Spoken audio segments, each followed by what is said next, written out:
projet, si effectivement il réussit, il pourrait être maillé à l'échelle de tout le territoire sénégalais. Pour montrer donc l'enjeu que ce projet a au cas où tous les acteurs s'impliqueraient pour sa réussite. C'est l'occasion pour moi donc de féliciter, comme l'a fait M. l'inspecteur d'académie, M. Sow, pour cette initiative qu'il a eu à prendre et qu'il a eu à mener avec l'ensemble de ses collaborateurs pour qu'aujourd'hui, qu'on en soit à notre 4e activité, en commençant d'abord par les enfants, qui sont les cibles principales de cette... Les artistes, les ASC, mais aussi aujourd'hui le personnel de santé.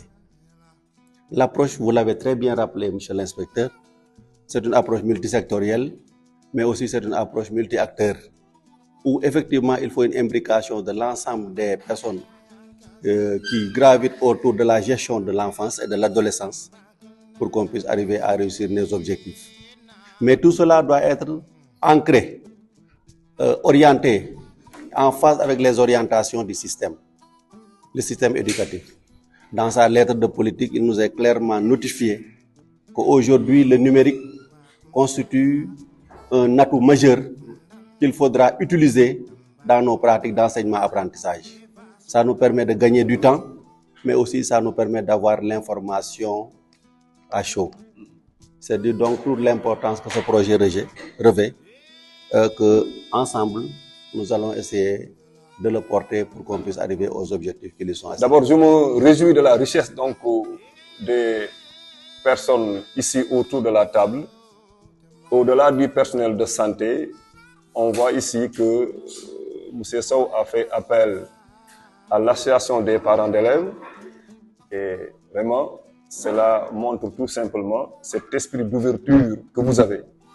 Mais également, la question genre est très bien représentée à travers donc, les chargés du genre de l'inspection académique de Tambacounda et de l'inspection de l'éducation et de la formation de Tamba et tout ce qui tourne autour de la santé.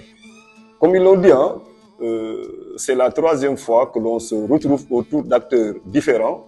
D'abord, les principales cibles, ce sont les apprenants, les adolescents, qui sont très vulnérables. Et autour de cette couche vulnérable, nous avons des adultes, chacun dans son domaine particulier. D'abord, les artistes, comédiens, les associations et aujourd'hui le personnel de santé. Comme le coordinateur l'a dit tout à l'heure, chacun dans son domaine va essayer de jouer sa contribution, sa partition dans la phase de vulgarisation, d'abord de l'IME, mais également du projet innovant. Vous l'avez dit, c'est un projet innovant pour bien des égards.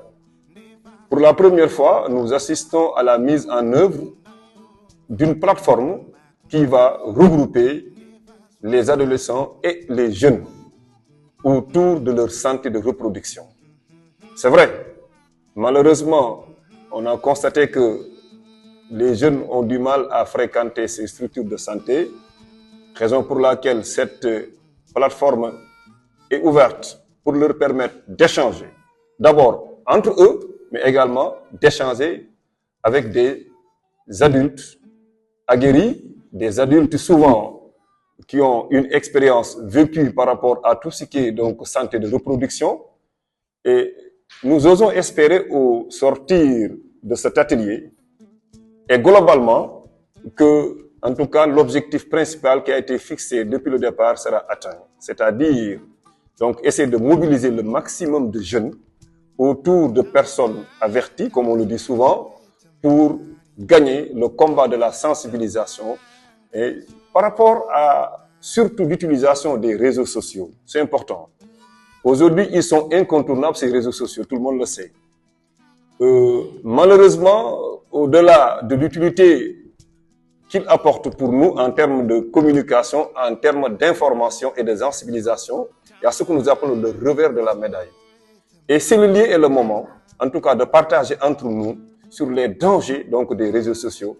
Comment amener ces jeunes-là à utiliser à bon escient donc, ces réseaux sociaux pour leur permettre d'avoir le maximum d'informations concernant donc, leur santé de reproduction. C'est l'objet en tout cas de ce projet innovant. C'est l'un des objectifs en tout cas de ce projet innovant. Et avec l'accompagnement de tous les acteurs depuis le début, nous osons espérer que vraiment ces résultats seront atteints.